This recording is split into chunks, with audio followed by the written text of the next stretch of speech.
to the inputs given the corresponding outputs shown in the table. Does the function appear to be linear? Check at least 3 pairs of inputs and their corresponding outputs.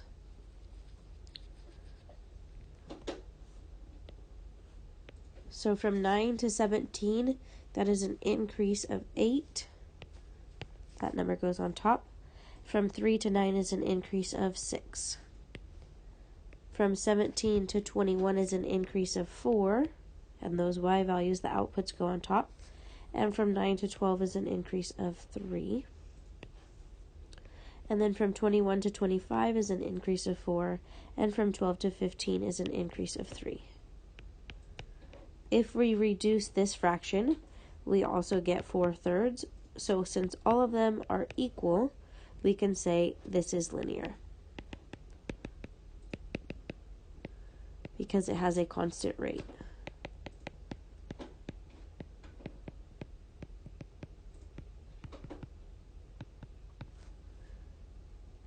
Find the linear equation that describes this function.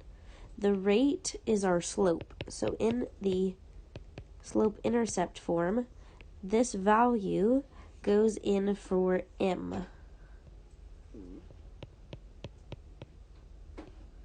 Then we are going to determine what the b value is, or where it crosses the y-axis, by using one of the points from the problem. You can pick any input and output. You just need to make sure that your input goes in the x position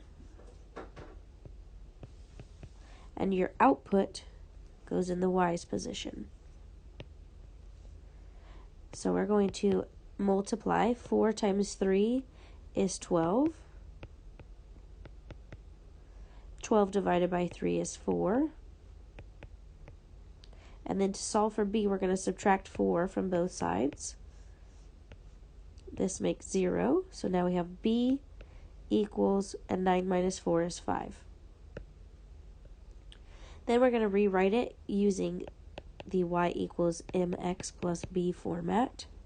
Again, this is our slope, which replaces the m. And then b we found was 5.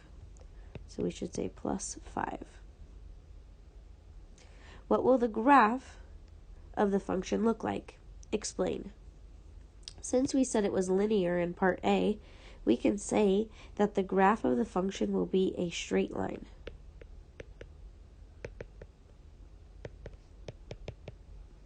Because it is linear.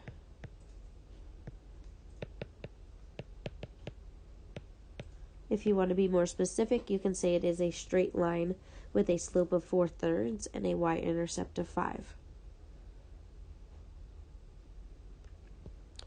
In number 2, it says a function assigns to the inputs given the corresponding outputs shown in the table.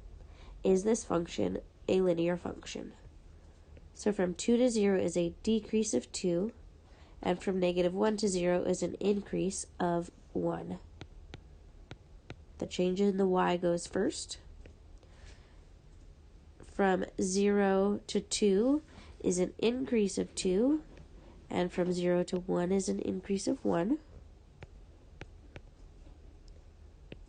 From 2 to 8 is an increase of 6, and from 1 to 2 is an increase of 1. Now you see, this one's going to come out to -2, this one will be 2, and this one will be 6. So these are not equal to each other, which means it is non-linear, since the rates are not constant.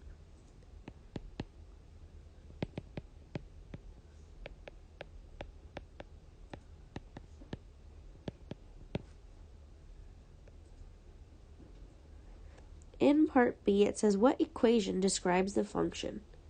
You can see that a negative input and a positive output both result in a positive value. So that indicates to me that there is some form of the inputs being squared. A negative times a negative equals a positive, and a positive times a positive equals a positive. So to me, that's what that indicates. If I put in 2 squared is equal to 4. So how can I get from 4 to 8? Well, there's two different possible options. I could either add 4, or I can multiply by 2. So let's check another input and output. If I squared 3, 3 squared equals 9. How can I get from 9 to an output of 18? Well, adding 4 to 9 doesn't work. That would give me 13. But if I take 9 and I multiply by 2, that does give me 18. Let's check one more.